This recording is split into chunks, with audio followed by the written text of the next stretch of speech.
Hello, good morning. Welcome to Outnumbered, reaching you from Oweleke TV. I am Mercy Babadide, and today, blessed am I amongst men. Good morning to the gentlemen in studio with me. Good morning. Good morning, how are you? For the first time, we have outnumbered you. Mercy's actually been outnumbered this I've been morning. outnumbered this morning. What women can do, men can do better. Okay, all right. That's it You are with in Chris. trouble, even though you're on red. Oh, all right, our viewers at home, let's get into today's Outnumbered proper. We'll be starting this morning with the nation's newspaper, and right after that, I'll have the gentlemen in the studio take some of the papers. But then let's get it started with CBN steps up measures to strengthen Naira against dollar. CBN steps up measures to strengthen Naira against dollar. Now, under that, we have Apex Bank sells Forex to BDCs at 1,101 naira per dollar. Now, using dollar as security for naira loan banned. I take that story again. Using dollar as security for naira loan has been banned by the CBN. And now let's take more stories. Guaranteed Trust gross profit to 609.3 billion naira. That's a page 25 read. And now to another story where we have pension net asset value reaches 19.8 trillion naira. That's a page 7 read. And now to more stories. Omobayo replaces Shaibu as Edo deputy governor. And now to alert $4.8 billion, 2.8 billion naira fraud. Emefiele pleads not guilty. And that's a page 5 read in the nation's newspaper. Tomorrow is Eid Fitri. Sultan declares holiday remains today, tomorrow. That's on page 6. To think we're talking about this yesterday. What happens if they do not see the moon? And apparently, it actually happened. And now two more stories. Ex-TCN boss accuses agency of mismanaging $500 million. Now, twist in Labour Party, PDP crisis. Now, protests at NLC Pali. Now, the Demagom should quit. And now, for the last story on the nation's newspaper, Olubadan, Obas give Ladoja where the crown condition for truce. Now, finally, Jimo Arms campaign team with APC membership register. And these two stories can be found on page 27 of the Nation. Now, for the picture story, do want to get a copy of the Nation's newspaper. Over to Chris. All right. From the Daily Independent newspaper this morning, I will fight this injustice with all my strength. Well, I'm happy he didn't say with all his life. Anyway, I pray that God gives him the grace to use his strength to fight this injustice. If truly he's been removed unjustly. NLC stakeholders write off Abuja's conventions, unveils new transition committee for Labour Party. I think it's like Abuja is becoming a mole in NLC. Maybe they are trying to use him to fight the Labour Party. The Labour Party. We shall see how this will end at the end of the day. All right, Nigerian banks loan environment still toxic. Analyst laments. CBN bans use of foreign currency denominated collaterals for Naira loans. Approves daily sales of $10,000 to 1,588 BDC operators. All right, that story you will find on page 3 of the Daily Independent. All right, moving on. Court remands Emefiele. Rules on bail application. Thursday, page 7. Emefiele is back again to the saga. I pray God's give him the grace to fight, but if he's unjust, let him face the law. Eid el-Fitri. Police uncover plans to cause trouble in Kano. All right, kudos to the police, and we hope that they up their game so that peace will be retained or sustained in Kano. Tinubu okays establishment of National Health Fellows Program. That story you will find on page 6 of the Daily Independent newspaper. Someone who receives Pelumi Nubi makes her Lagos tourism ambassador. And that will be the size of the story newspaper review on Daily Independent this morning. Over to you, Ramsey. Thank you very much, Mercy and Christopher. Let's quickly take a look at the Punch newspaper this morning, where we have so many headlines. I will be taking just a few out of it. Above the header, I have this headline which says, NNPCL faces $3 billion backlog on petrol payments. That's on page 20 of the Punch newspaper. Then this one says our federal government may get $1 billion Okay, Afrexim Bank loan in May. Okay, I take that again. Federal government may get $1 billion Afrexim Bank loan in May. That's on page 19 of the Punch newspaper. EFCC probes of 50 accounts linked to humanitarian ministry. 50 accounts. We're talking about Beta Edo and Halimat right here. 50 accounts just to individuals. How many banks do we have in Nigeria? Put 1, 2, 3 together.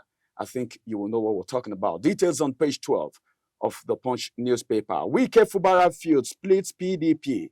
60 reps demand chairman's resignation. The fight in PDP is not over yet, especially that one from River State. I think Wike should hands off because so many things happening from that axis, so he can concentrate on the Federal Capital Territory where he is the minister. Okay, the big story from the Punch newspaper says that banks get 3 months deadline to stop forex-backed loans. 2 riders to that story. Banks, customers begin negotiation to liquidate loans on freeze-dumb account balances. Then the second rider says a naira rises to 1,220 to $1 as CBN sells FX to bureau the change operators at 1,101 to $1. I think this is a good one. But then prices of commodity is still where it is right now. I think if Nigerians will need to feel the effect of this normalization of the naira, prices of goods in the market should also drop. That will make Nigerians feel it better. Then Obaseki swears in new deputy as Assembly sacks Shaibu. Shaibu in trouble. That is from Edo State. The Sultan declares Wednesday Eid Fitri. 70,500 security personnel deployed. Details of that you can actually get on page 12 of the Punch newspaper. Emefiele returns to EFCC custody, faces a 4th arraignment, April 25th.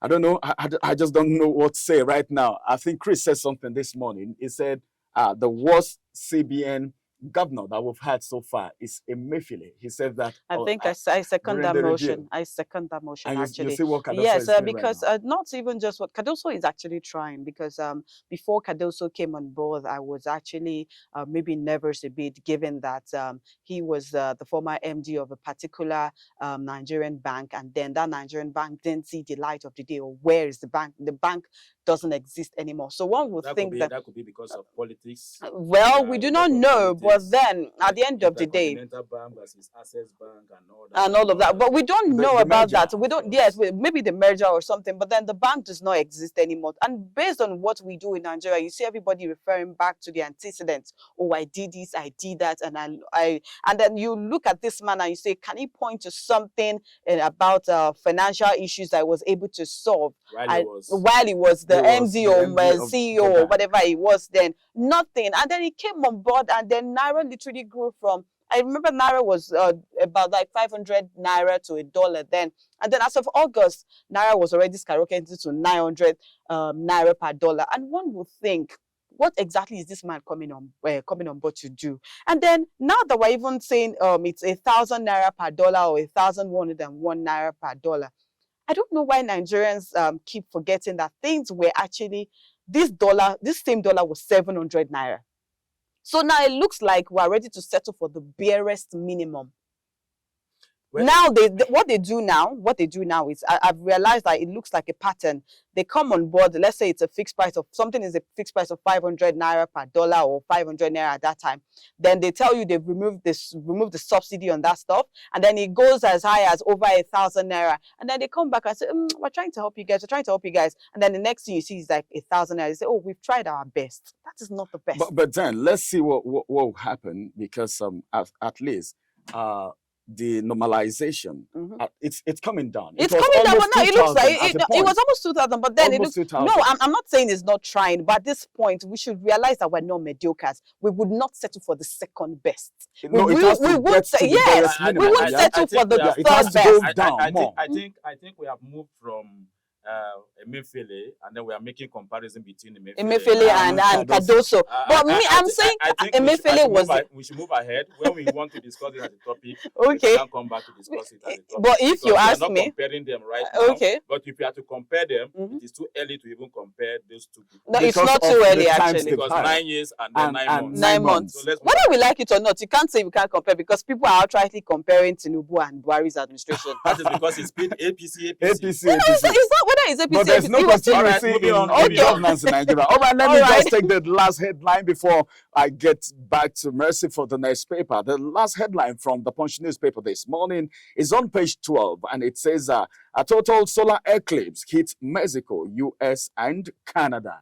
And that's going to be the size of the headlines from the Punch newspaper this morning as I hand you over to Mercy for the next paper. All right, now, thank you, Ramsey. Away from the Punch to the Guardian. The Guardian's lead story here says Naira nears 1,000 Naira per dollar. CBN's policies stress test banks unlock liquidity. And like I'd say, we will not settle for the second best. Well, the CBN is trying, but then they can do better. So that's a page 6 read for the Guardian newspaper this morning. Now to petrol subsidy payment pushes NNPCL's full import debt to $3 billion. Now, illegal mining, can new marshals and economic sabotage? Can new marshals end economic sabotage? That's a news analysis, page 4 of the Guardian newspaper. Now let's move to our lead story for today. Shaibu protests impeachment as Godwins emerges new deputy governor. Well, you would hear the backstory. That's after the break. That's a news page 28 read for The Guardian. Now, wobbly opposition. That's the kicker of the story. The writer says, PDP crisis gets messier as Labour Party battles internal bleeding. PDP crisis gets messier as Labour Party battles internal bleeding. That's a news page 6 equally. EFCC recovers 30 billion naira. Queries 50 accounts in Edu Shales probes. That's a lot of money. News page 5, that's where you find that. And now let's take 2 more stories on The Guardian. Court remands Emefiele in EFCC custody. Saudi Arabia declares tomorrow. Eid Fitr says fast continues. Now, final story for The Guardian today. NCS intercepts live ammunition, tramadol, donkey genitals worth 5.7 billion naira at Lagos Airport. One would wonder, what do you want to use monkey's genitals to do? Or maybe Chris has an idea of what they do. You can see the way I looked at you so when you took that. What you can't say for them to have gone that way to extract whatever, they must have a reason. They must have a value. The question now is it legal? If it is not legal, then they should. But even maybe it's just a curious part of me. Apart from it being legal or illegal, what does it? What benefit is it to we as human? We need to know. Maybe we'll read about that. What do you use with snake teeth? What do you do with snake venom? Okay, all right. Okay, viewers at home, that is where we wrap it up. For the review, after the break, we'll be talking about Shaibu's impeachment and, of course, the saga between deputy governors and governors in Nigeria. Stay tuned. Follow us on our social media handles at Oweleke TV. Visit our website at www.oweleketv for a thrilling journey. Oweleke TV, rising star at the fairground.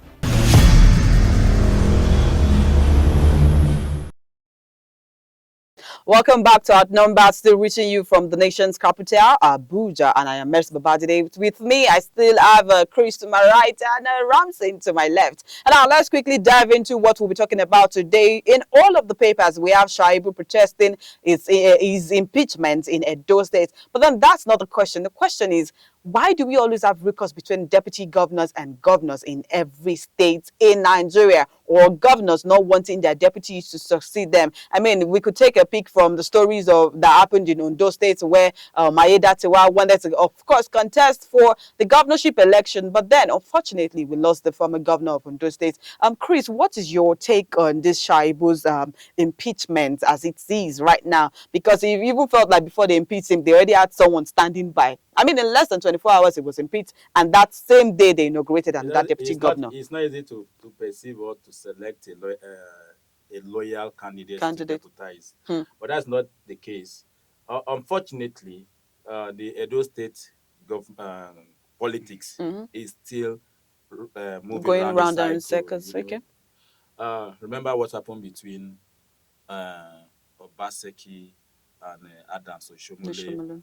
Obaseki ran to Wike. Wike gave him 100% So, support. He won that election. But now Obaseki and Wike are like cat and dog. Shaibu was loyal to Adams the Oshomole. Shumulu. He betrayed Adams Oshomole, gave his support to Obaseki. Now, because he started nursing the idea of becoming the governor after Obaseki, Obaseki now started witch hunting him. Now, you ask a question. Why is it that we do not have succession from the deputy governor? I mean, from the governor, okay, the governor handing over to the deputy governor. Deputy governor. That is because the deputy governors are all over Nigeria are aware of what the governor, their boss, did while in the office.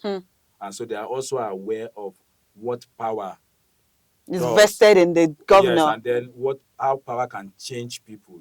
Wike and Fubara, Wike 2 weeks ago said that people should be scared of people who are quiet because he elected, he appointed up.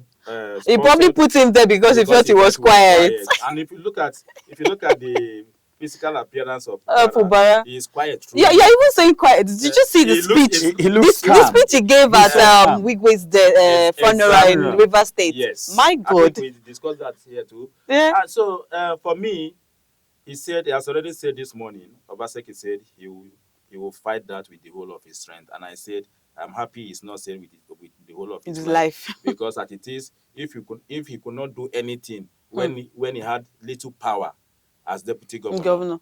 Is it now that he's going to have power, now that he's a common man on the street? But again, what surprises me in this whole thing is the 38-year-old Marvelous, who has been appointed by the as governor, deputy governor by the National Assembly and the governor. In the last general election, he was a chieftain of the Labour Party.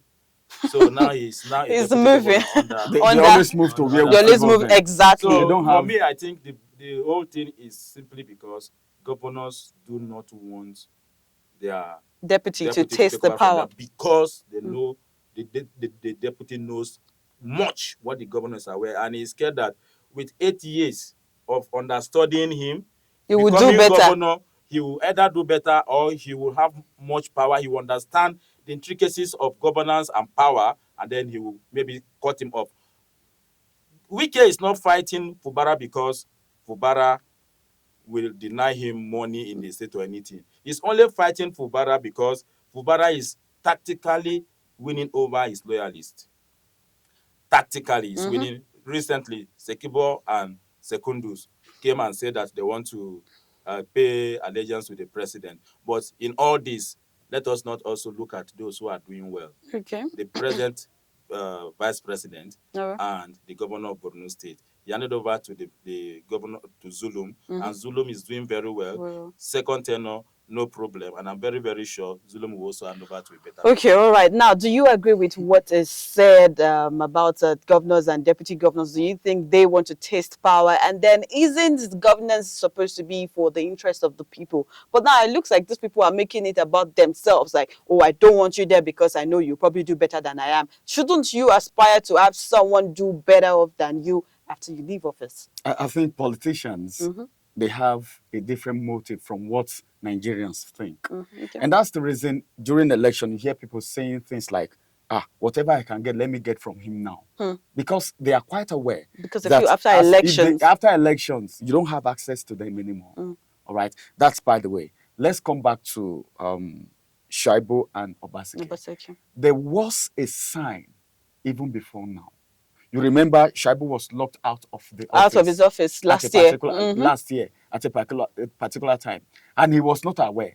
And Obaseki said, well, we relocated your office. How on earth would you relocate my office without my knowledge? And then he came out and was singing praises. In the morning, I'm coming to the office. He came back, I was coming to the office in the morning and you're telling me my office is under lock and key. Yeah.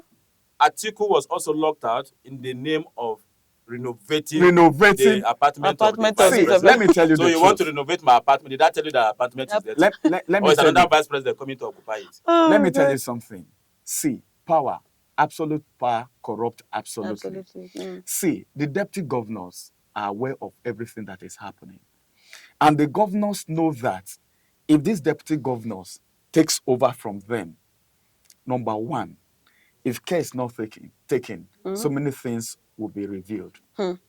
They have things to cover, whether you like it No, or not. yeah, that's correct. Remember what happened between Akeredolu, And blessed memory, yeah. and Aida Tiwa when he Before traveled. you even get to Aida, remember there was a first deputy governor. A first deputy governor. Yes, there was a first deputy You governor understand? before this guy. Yeah, He felt he was bringing in somebody that is loyal. You understand? So loyalty, there is no permanent 100% loyalty as far as politics is concerned. Just like they will tell you there is no permanent enemy in politics. I think what is happening now should be a lesson to other deputy governors.